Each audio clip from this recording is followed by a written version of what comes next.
السلام علیکم ورحمۃ اللہ وبرکاتہ۔ ان الحمد للہ نحمده ونستعینه ونستغفره ونعوذ باللہ من شرور انفسنا ومن سیئات اعمالنا من يهده الله فلا مضل له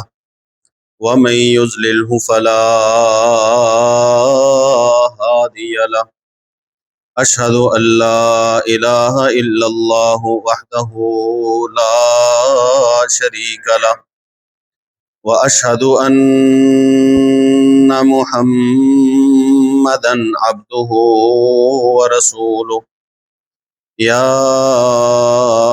ايها الذين آمنوا اتقوا الله حق تقاته ولا تموتن الا وانتم مسلمون يا أيها الناس اتقوا ربكم الذي خلقكم من نفس واحدة وخلق منها زوجها وبث منهما رجالا كثيرا ونساء واتقوا الله الذي تساءلون به والأرحام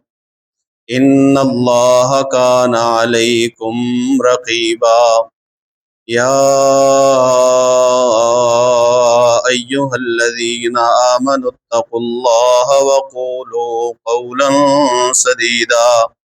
يصلح لكم أعمالكم ويغفر لكم ذنوبكم ومن يطع الله ورسوله فقد فاز فوزا عظيما أما بعد فإن خير الحديث كتاب الله وخير الهدي هدي محمد صلى الله عليه وسلم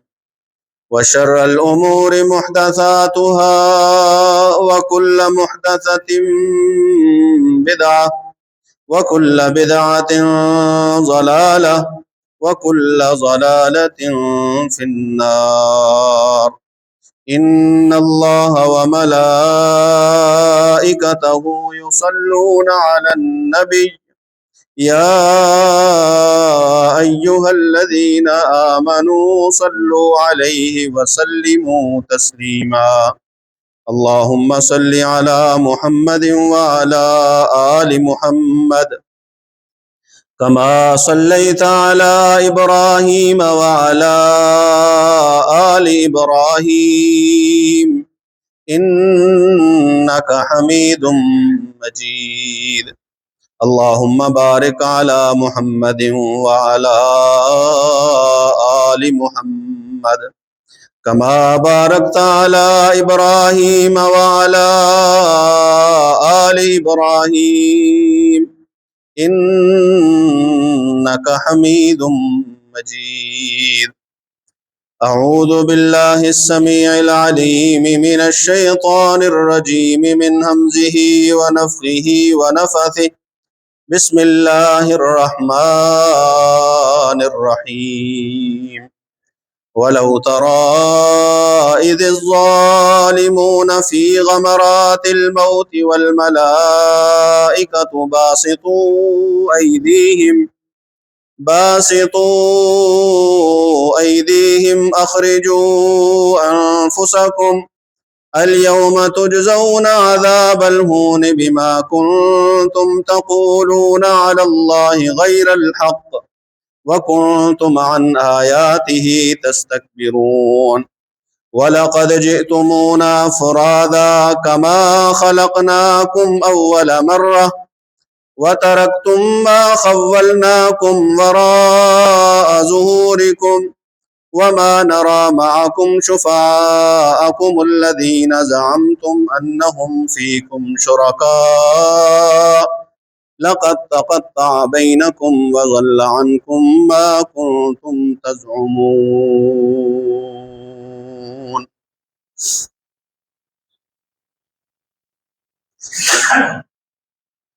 اس حقیقت سے کوئی انکار نہیں کہ اللہ رب العزت نے ہمیں جو یہ زندگی دی ہے یہ آخرت کی تیاری کے لیے، آخرت کی تیاری میں سب سے جو اہم چیز ہے وہ اللہ تعالیٰ کی عبادت ہے۔ تخلیق کا مقصد عبادت کہا گیا، اور زندگی اور موت کی تخلیق کا مقصد کہ ہم دیکھیں کہ انسان کون ہے جو اچھے عمل کرتا ہے۔ وما خلقت الجن والانس الا لیعبدون، اس آیت میں جن و انس کی تخلیق کا مقصد ہے کہ ہم نے بنایا اس لیے ہے جن و انس کو کہ وہ اللہ کی عبادت کریں، اور اللہ نے پیدا بھی کیا ہے انسان کو، زندگی کو بھی پیدا کیا، پھر اس کی موت کو بھی پیدا کیا۔ الذی خلق الموت والحیات لیبلوکم ایکم احسن عملا، اس نے زندگی اور موت کو اس لیے پیدا کیا کہ وہ دیکھے کہ جس عبادت کی خاطر تمہیں پیدا کیا گیا ہے تم میں سے وہ کون ہے جو اس عبادت کو بہترین طریقے سے ادا کرتا ہے۔ نگرانی اللہ کی ہے، نگرانی کا نظام اس کا ہے، اور اس کی نگرانی کا نظام ہمہ وقت موجود ہے، حاضر ہے۔ کوئی بھی انسان کسی بھی وقت وہ اللہ کی نگرانی سے باہر نہیں ہے، اور اس نے نگرانی کا ایسا نظام بنا رکھا ہے کہ نہ صرف یہ کہ نگرانی کرنے والے نگرانی کرتے ہیں، بلکہ انسان کی ہر پل کی رپورٹ جو ہے وہ اللہ وحدہ لا شریک کے ہاں پیش کرتے ہیں۔ رسول اللہ صلی اللہ علیہ وآلہ وسلم نے فرمایا کہ اللہ نے فرشتوں کی ذمہ داری، ڈیوٹی لگا رکھی ہے کہ وہ انسانوں کے اعمال کو لکھیں، اور اس ڈیوٹی اور ذمہ داری میں رسول اللہ صلی اللہ علیہ وسلم نے تفصیل سے بیان کرتے ہوئے فرمایا کہ رات کے فرشتے الگ ہیں، دن کے فرشتے الگ ہیں۔ جب بندہ فجر کی نماز میں کھڑا ہوتا ہے تو جو دن کے فرشتے ہیں وہ آ جاتے ہیں دوران نماز، اور جو رات کے فرشتے ہیں وہ چلے جاتے ہیں۔ اور ایسے ہی جب بندہ نماز عصر میں کھڑا ہوتا ہے، جن کی رات کی ڈیوٹی اور ذمہ داری ہے وہ آ جاتے ہیں، اور دن والے جو ہے وہ چلے جاتے ہیں۔ اور رسول اللہ صلی اللہ علیہ وآلہ وسلم نے فرمایا کہ پھر اللہ وحدہ لا شریک ان فرشتوں سے پوچھتا ہے، بتاؤ جب تم گئے تھے تو میرے بندے کس حال میں تھے، اب آئے ہو تو میرے بندے کس حال میں ہیں؟ رسول اللہ صلی اللہ علیہ وسلم نے فرمایا، نماز پڑھنے والوں کے بارے میں فرشتے کہتے ہیں کہ جب ہم ان کے پاس گئے تھے تو نماز پڑھ رہے تھے، جب ہم ان کے پاس سے آئے ہیں تو نماز پڑھ رہے تھے۔ نماز بھی سب سے اہم عبادت ہے، تو گویا وہ اپنے مقصد تخلیق کو یوں پورا کر رہے تھے کہ فرشتے جب آتے ہیں تو بھی وہ عبادت میں ہوتے ہیں، اور فرشتے جب جاتے ہیں تو بھی وہ عبادت میں ہوتے ہیں، کیونکہ مقصد تخلیق عبادت ہے، اور پھر عبادت کرنے والوں کی نگرانی ہے۔ ایسے ہی رسول اللہ صلی اللہ علیہ وآلہ وسلم نے فرمایا کہ ہر سوموار اور جمعرات کو فرشتے انسانوں کے عمل وہ اللہ کی بارگاہ میں پیش کرتے ہیں۔ روزانہ کا الگ نظام ہے، پھر ہفتے میں 2 بار بندے کی جو کارکردگی ہے، رپورٹ ہے، عبادتیں ہیں یا کچھ بھی عمل ہیں، وہ ہفتے میں 2 بار مزید اللہ کے ہاں پیش ہوتے ہیں۔ اس بارے میں بھی رسول اللہ صلی اللہ علیہ وآلہ وسلم نے فرمایا کہ میں سوموار کا اور جمعرات کا روزہ اس لیے رکھتا ہوں کہ میری خواہش یہ ہے کہ جب میرے عمل اللہ کے حضور پیش ہوں میں روزے کی حالت میں، سوموار کو پیش ہوں میرا تب بھی روزہ ہو، جمعرات کو اعمال پیش ہوں میرا تب بھی روزہ ہو۔ رسول اللہ صلی اللہ علیہ وسلم کا معمول تھا کہ آپ ہر سوموار ہر جمعرات روزہ رکھا کرتے تھے۔ سو مقصد تخلیق عبادت ہے، نماز کے بعد روزہ بھی ایک اہم عبادت ہے۔ رسول اللہ صلی اللہ علیہ وسلم نے اس خواہش کا اظہار کیا کہ میں چاہتا یہ ہوں کہ جب عمل میرے اللہ کے حضور پیش کیے جائیں، میرے بارے میں اللہ کو بتایا جائے، تو ساتھ یہ بھی بتایا جائے کہ آج وہ ایسی عبادت کر رہا ہے کہ صبح سے لے کے شام تک اللہ کی رضا کے لیے کھانا اور پینا چھوڑا ہوا۔ اللہ رب العزت انسان کی نگرانی کرتا ہے، پل پل کی خبر اسے ملتی ہے۔ کرامن کاتبین ہے، یعلمون ما تفعلون، جن کے بارے میں اللہ فرماتا ہے تم جو بھی کرتے ہو وہ جانتے ہیں، وہ لکھتے ہیں، وہ تحریر کرتے ہیں۔ ما یلفظ من قول الا لدیہ رقیب عتید، زبان سے نکلنے والا ایک لفظ بھی ایسا نہیں ہے جسے وصول کرنے والے آپ کے پاس بیٹھے نہ، وہ موجود ہیں، ہر وقت موجود ہیں، ہر جگہ موجود ہیں۔ یا معشر الجن والانس ان استطعتم ان تنفذوا من اقطار السماوات والارض فانفذوا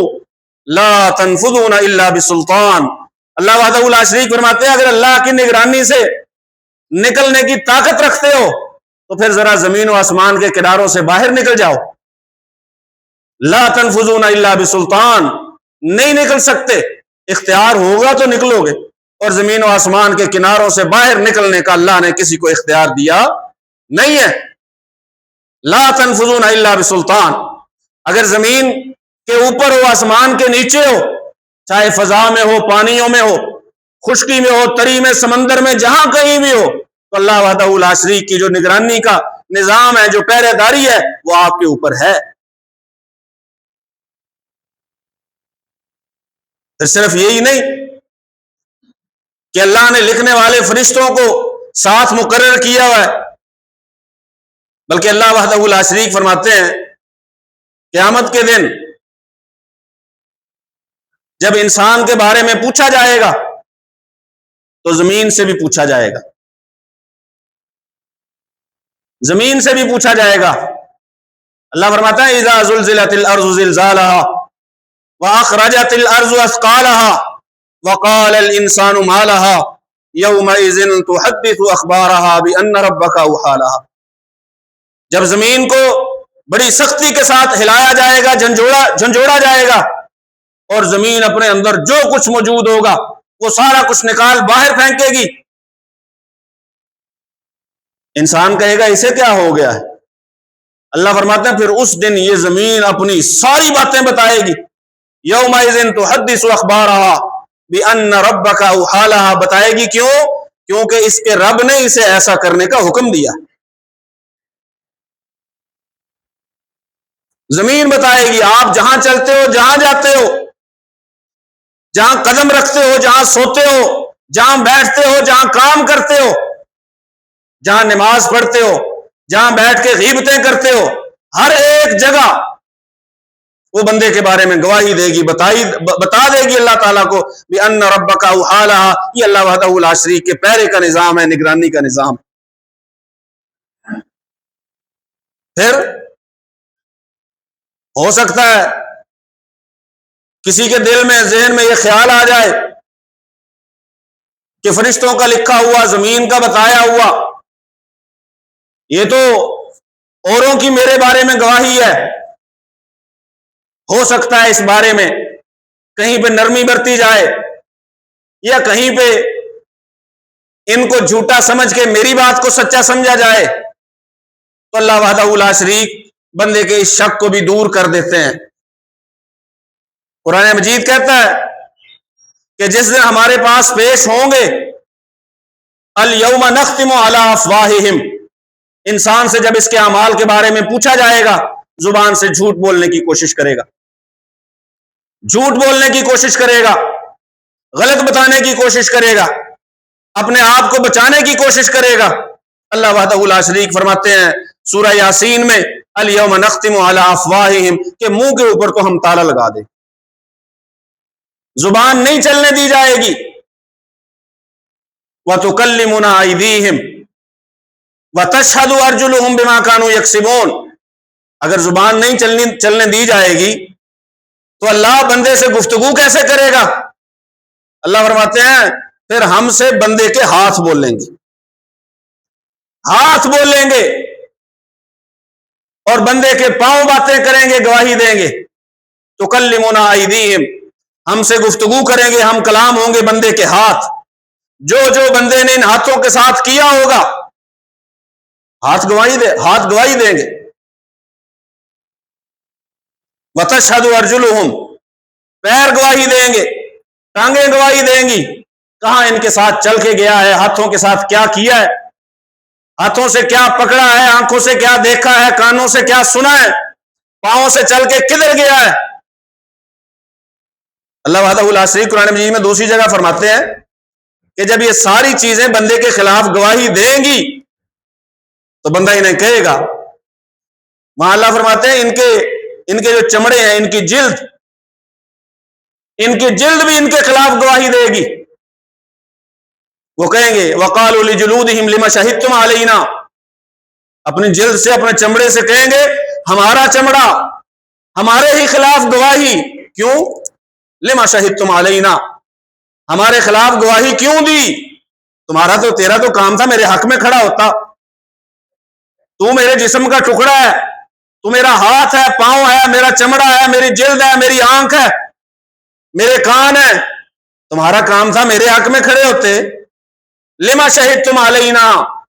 میرے خلاف گواہ بن گئے ہو۔ قالوا انطقنا اللہ الذی انطق کل شیء، وہ پتہ کیا جواب دیں گے؟ یہ اللہ کی نگرانی کا نظام ہے، تجھے عبادت کے لیے پیدا کیا گیا، فضول نہیں چھوڑ دیا گیا، بیکار نہیں کہ جہاں مرضی پھرے، جو مرضی کرے، تیرے اعمال کی اللہ کو کوئی خبر نہیں۔ لا تحسبن اللہ غافلا عما يعمل الظالمون وما اللہ بغافل عما يعملون، اللہ کوئی بے خبر نہیں ہے کہ اسے خبر نہ ہو، وہ علیم بذات الصدور ہے۔ ایک تو ہے جو کام تو نے کیا ہے، ایک وہ کام ہے جو تو نے کیا ہی نہیں، ابھی اس کا دل میں ارادہ کیا ہے، اس کو دل میں سوچا ہے، وہ دل کے اندر ہے، راز ہے، تو نے اپنے کسی رازدان کو بتایا بھی نہیں۔ اللہ وحدہ لا شریک دل کے اس راز کو بھی جانتا ہے۔ یوم تبلی السرائر، سورہ طارق میں اللہ فرماتے ہیں قیامت کے دن جتنے راز ہوں گے پوشیدہ، سب کے سب باہر نکال لیے جائیں، سارے راز کھول دیے جائیں گے۔ یہ اللہ کی بڑی مہربانی ہے، یہ اللہ کی عنایت اور اس کا کرم ہے کہ ہمارے راز وہ اللہ نے اپنے پاس رکھے ہوئے، ہمارے عیبوں پہ اس نے پردہ ڈالا ہوا ہے، ہماری برائیوں کو وہ چھپاتا ہے۔ یہ اللہ کا کرم ہے، اس کا احسان ہے۔ اگر وہ راز کھولنے لگ جائے، اور وہ کھولتا بھی ہے، ایک گناہ ایسا ہے، ایک گناہ اور ایک جرم ایسا ہے کہ وہ کرنے سے اللہ بندے کے عیب فاش کر دیتا ہے، راز فاش کر دیتا ہے، بندے کے عیب دنیا کے سامنے لے جاتا ہے۔ وَمَن يَتَّبِعْ عَوْرَةَ أَخِيهِ الْمُسْلِمِ يَتَّبِعِ اللَّهُ عَوْرَتَهُ وَلَوْ كَانَ فِي جَوْفِ رَحْلِهِ وَيَفْضَحْهُ وَلَوْ كَانَ فِي جَوْفِ رَحْلِهِ۔ اللہ رب العزت نے ہمیں، رسول اللہ صلی اللہ علیہ وسلم نے بھی ہمیں آپس میں ایک دوسرے کے عیب ان پہ پردہ ڈالنے کا حکم دیا کہ عیبوں کو چھپایا جائے، عیبوں کو ظاہر نہ کیا جائے، اور جو بندہ ایسا کرے گا وَمَن يَتَّبِعْ عَوْرَةَ أَخِيهِ الْمُسْلِمِ، وہ تاڑ میں رہتا ہے، وہ تاک میں رہتا ہے کہ اس کی غلطیاں میں نے نوٹ کرنی ہے، پھر دنیا کو بتانی ہے، اس کے راز میں نے فاش کرنے ہیں، یہ اکیلے میں تنہائی میں کیا کرتا ہے، کدھر جاتا ہے، کس کو ملتا ہے، میں نے بتانا ہے، میں نے اس کو ایسے رہنے نہیں دینا۔ اللہ وحدہ لا شریک فرماتے ہیں یہ بندہ اس کے عیبوں کی تلاش میں، تاک میں رہتا ہے، اللہ اس بندے کے عیبوں کی تاک میں لگ جاتا ہے۔ وَيَفْضَحُ، ایسے بندے کو اللہ رسوا کر کے چھوڑتا ہے، وَلَوْ كَانَ فِي جَوْفِ رَحْلِهِ، چاہے وہ بندہ اپنے گھر میں ہی کیوں نہ بیٹھا رہے، گھر میں بیٹھا رہے، کہیں آئے جائے نہ، کوئی کام ایسا نہ کرے جو اس کی رسوائی و ذلت کا سبب بنے، لیکن اس نے جرم ایسا کیا ہے کہ وہ راز جنہیں اللہ نے راز رکھنے کا حکم دیا، المستشار مؤتمن، اگر کسی نے آپ سے الگ سے مشورہ لیا ہے، کوئی راز آپ کو بتایا، اس بارے میں پوچھا ہے، رسول اللہ صلی اللہ علیہ وسلم نے فرمایا وہ اس کی امانت ہے، وہ اس کی امانت ہے جو اس نے آپ کو بتائی ہے، جو بات اس نے آپ سے کی ہے وہ اس کی امانت ہے۔ جس سے مشورہ لیا جائے اسے بندہ امانت دار سمجھتا ہے، امین سمجھتا ہے، اپنی امانت، اپنا راز، اپنا ارادہ، وہ جس کام کے لیے مشورہ کر رہا ہے وہ اسے بتاتا ہے، یہ اس کے پاس امانت ہے۔ اور یہ اگر اس میں خیانت کرے گا، اگر لوگوں کو بتائے گا اس بارے میں، تو یہ خائن ہے۔ یفضح ولو کان فی جوف رحلی، اپنے ہی مسلمان بھائی کے عیبوں کی ٹٹول میں لگتا ہے، جاسوسی کرتا ہے، پھر لوگوں کو بتاتا ہے۔ کوئی اس کے بارے میں اگر اچھی بات کہے تو کہتا ہے نہیں یہ تمہیں نہیں پتا، تمہیں نہیں پتا اس کے بارے میں بتاتا ہوں تمہیں کہ یہ اصل میں کیا ہے، اس کی حقیقت کیا ہے، اور اس کے بارے میں وہ باتیں جو اللہ نے چھپائی ہوئی ہیں۔ رسول اللہ صلی اللہ علیہ وآلہ وسلم نے فرمایا اللہ رب العزت قیامت کے دن ایک بندے کو اپنے پاس بلائیں گے، اور پھر اللہ کی اور اس بندے کی جو گفتگو ہوگی وہ پوری کائنات میں سے ان دونوں کے علاوہ کوئی نہیں سن رہا ہوگا، ایک اللہ اور ایک بندہ، کوئی نہیں سن رہا۔ اللہ وحدہ لا شریک بندے سے پوچھیں گے فلاں گناہ کیا ہے، جرم کیا ہے، وہ کہے گا ہاں اللہ کیا ہے۔ اللہ گناہوں کے بارے میں پوچھتے جائیں گے، وہ اعتراف کرتا جائے گا، اعتراف کرتا جائے گا، اور آخر میں سوچے گا یہ کہ مشکل ہے بچنا، مشکل ہے بچنا، یہ مالک کائنات کو ایک ایک بات کا پتہ ہے۔ مالی ھذا الکتاب لا یغادر صغیرۃ ولا کبیرۃ الا احصاها، یہ اللہ کی نگہبانی اور نگرانی اور پہرے داری کا نظام ہے۔ جیسے ہی نامہ عمل سامنے آئے گا کہے گا یہ کیا ہے، یہ کیا ہے، مالی ھذا الکتاب، کیسے لکھا گیا، کیسے لکھوایا گیا، کیسے گنا گیا، کیسے ترتیب لگائی گئی، کیسی یہ کتاب ہے، لا یغادر صغیرۃ ولا کبیرۃ الا احصاها، میری تو نہ کوئی چھوٹی بات چھوڑی ہے نہ بڑی چھوڑی ہے، اس نے ساری کی ساری اس میں درج کر دی گئی۔ وَوَجَدُوا مَا عَمِلُوا حَاضِرًا، مالک کائنات فرماتے ہیں جو بھی دنیا میں کیا ہوگا اپنے سامنے دیکھ رہے ہو، وَجَدُوا مَا عَمِلُوا حَاضِرًا، جو بھی کیا ہوگا اپنے سامنے دیکھ رہے ہوں گے۔ وَلَا يَظْلِمُ رَبُّكَ أَحَدًا، لیکن یہ تو اللہ کا قاعدہ اور قانون ہے کہ وہ کسی پر زیادتی نہیں کرتا، ظلم نہیں کرے گا، کوئی یہ نہیں کہے گا یہ جو مجھے سزا دی گئی ہے یہ ناحق سزا ہے، یہ نا انصافی ہے۔ مالک کہتے ہیں نہیں، نا انصافی نہیں اللہ کرے گا، اللہ پہلے گناہوں کو سامنے لائے گا، پہلے جرموں کا اعتراف کروائے گا، اللہ تعالیٰ پہلے بندے کی ساری گواہیاں لے گا، اس کے بعد اللہ وحدہ لا شریک عذاب کے احکامات صادر فرمائے گا۔ رسول اللہ صلی اللہ علیہ وسلم نے فرمایا یہ بندہ ایسا ہے کہ جس کے گناہ تو اللہ اسے گنوا رہا ہے لیکن دنیا میں کوئی اور سن نہیں رہا، پھر اللہ تعالیٰ اسے فرمائیں گے جیسے میں نے دنیا میں پردہ ڈالا ہے نا، ایسے ہی آج بھی تیرے گناہوں پہ پردہ ڈالتا ہوں۔ اللہ ہمیں ایسے لوگوں میں سے بنائے جیسے دنیا میں پردہ ڈالا ہے۔ یہ ربنا آتنا فی الدنیا حسنہ وفی الآخرۃ حسنہ والی جو دعا ہے، حسنہ میں ہر قسم کی بھلائی، اچھائی، خیر جو میرے حق میں ہو وہ آ جاتی ہے۔ کثرت سے مانگا کریں یہ دعا، یہ امت محمد صلی اللہ علیہ وسلم کی دعا ہے۔ ربنا آتنا فی الدنیا حسنہ، اللہ دنیا میں بھی بھلائی، اچھائی، خیر عطا فرما، وفی الآخرۃ حسنہ، اگر حسنہ وہ بھلائی ایسی ہو کہ مالک کہے جیسے دنیا میں لوگوں کو، دوسرے بندے کو میں نے پتہ نہیں لگنے دیا کہ اس میرے بندے میں عیب کیا ہے، اس میرے بندے میں جرم کیا ہے، لوگوں کو میں نے پتہ نہیں لگنے دیا، تیری تنہائی کو میں نے لوگوں کے سامنے افشا نہیں کیا، وہ جو میں نے پہلے کیا یہ اللہ کا بڑا کرم ہے، یہ اللہ کا بڑا کرم ہے۔ راز اگر فاش ہو جائیں، رشتہ داریاں ختم ہو جائیں، دوستیاں ٹوٹ جائیں، دشمنیاں شروع ہو جائیں، یہ اللہ کی بڑی رحمت ہے، یہ اللہ کا بڑا انعام ہے، بڑا کرم ہے۔ میرے اور آپ کے سب کے ایبوں کے اوپر اس نے پردہ ڈالا ہوا ہے، اور یہ اللہ کا پردہ رحمت ہے، وہ رحمت جس کے بارے میں اللہ فرماتے ہیں وسعت رحمتی کل شیء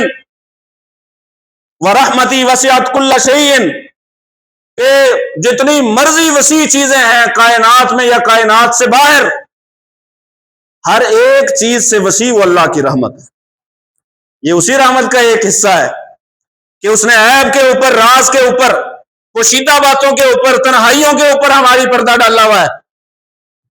دیکھ تو وہ سب کچھ رہا ہے، بصیر بالعباد ہے، لطیف خبیر ہے، بندوں کو دیکھ رہا ہے، دیکھتا بھی بڑی باریک بینی سے ہے، بڑی باری لطیف خبیر، باریک بینی سے دیکھتا ہے، اور ہر چیز کی خبر بھی رکھنے والا ہے۔ سو اللہ وحدہ لا شریک قیامت کے دن اگر راز کھولے گا بھی، کچھ لوگوں کو اللہ ساری کائنات کے سامنے رسوا کرے گا۔ قرآن میں اللہ وحدہ لا شریک فرماتے ہیں، یہ سورہ آل عمران کی آخری آیتیں ہیں۔ رسول اللہ صلی اللہ علیہ وسلم کا معمول تھا صبح آپ تہجد کے لیے بیدار ہوتے تو سورہ آل عمران کا یہ رکوع پڑھا کرتے تھے، ان فی خلق السماوات والارض واختلاف اللیل والنہار لآیات لأولی الالباب۔ وہاں پہ اللہ فرماتا ہے میرے بندے مجھ سے یہ بھی دعا کرتے ہیں کہ اللہ ہمیں آگ کے عذاب سے بچانا، آگ میں نہ داخل کرنا، ربنا انک من تدخل النار فقد اخزیتہ، کیونکہ اے ہمارے مالک جسے تو نے آگ میں داخل کر دیا اسے تو نے رسوا کر، اس کی رسوائی پھر پکی ہے۔ اب وہ دنیا میں کتنا معزز تھا، دنیا میں اس کا کتنا نام تھا، کتنا بڑا عہدہ تھا، لوگ جھک کے سلام کرتے تھے، جھک کے ملا کرتے تھے، لوگ آتے جاتے کو سلیوٹ کیا کرتے تھے۔ ربنا انک من تدخل النار فقد اخزیتہ، جو چلائی آگ میں گیا اس کی تو رسوائی پھر پکی ہے۔ سو دنیا میں اپنی پگڑیاں اور عزتیں، اپنا نام، یہ سارا کچھ بچانے کے لیے اپنی آخرت کو برباد نہ کیا کرو۔ یہ نہ ہو کہ یہاں جھوٹی عزتیں دکھاتے رہیں چند لوگوں کے سامنے، اور وہاں اللہ، نبیوں، رسولوں، پوری کائنات کے سامنے بندے کو رسوا کر دے۔ سو اللہ وحدہ لا شریک کا یہ جو نظام ہے، آپ کی نگرانی اور پہرے داری کا، اسے معمولی نہ سمجھیں، اسے معمولی نہ سمجھیں۔ انما یؤخرہم لیوم تشخص فیہ الابصار، اگر کسی کو گناہوں کے باوجود موقع مل رہا ہے، ٹائم مل رہا ہے، تو اللہ وحدہ لا شریک فرماتے ہیں یہ تو میں اپنی طرف سے ڈھیل دے رہا ہوں، ڈھیل دے رہا ہوں۔ اس ڈھیل کا فائدہ بھی ہو سکتا ہے، اس ڈھیل کا نقصان بھی ہو سکتا ہے۔ گناہگار بندے کو اللہ مہلت دیتا ہے، یا تو اس لیے دیتا ہے کہ ہو سکتا ہے توبہ کر لے، ہو سکتا ہے معافی مانگ لے، فوراً نہیں پکڑتا، فوراً نہیں پکڑتا، ٹائم ملتا ہے، مہلت ملتی ہے، توبہ کر لے گا، معافی مانگ لے گا، ندامت کے آنسو بہارے گا، اس لیے۔ یا پھر اللہ ڈھیل اس لیے دیتا ہے کہ یہ مزید گناہ کرتا رہے، پھر جب میری پکڑ کر دینا آئے گا تو پھر اسے چھڑانے کے لیے کوئی نہیں ہوگا، اس میں حجت تمام ہو جائے، حجت قائم ہو جائے، مقدمہ پکا ہو جائے۔ ڈھیل اللہ اس لیے دیتا ہے، بے خبر نہیں ہے، نگرانی اس کی پوری ہے، رپورٹ اس کے پاس پہنچ رہی ہے، وہ دیکھ بھی رہا ہے، وہ سن بھی رہا ہے، سارا کچھ اس کے قبضہ قدرت میں ہے، وہ سب کچھ کر سکتا ہے، نظام بنایا ہوا ہے نگرانی کا، لیکن وہ ڈھیل بھی دیتا ہے، یا تو رحمت کرنے کے لیے یا اپنی پکڑ کو سخت کرنے کے لیے۔ اللہ وحدہ لا شریک سے دعا ہے اللہ سن سمجھ کر عمل کی توفیق نصیب فرمائے۔ وما علیہ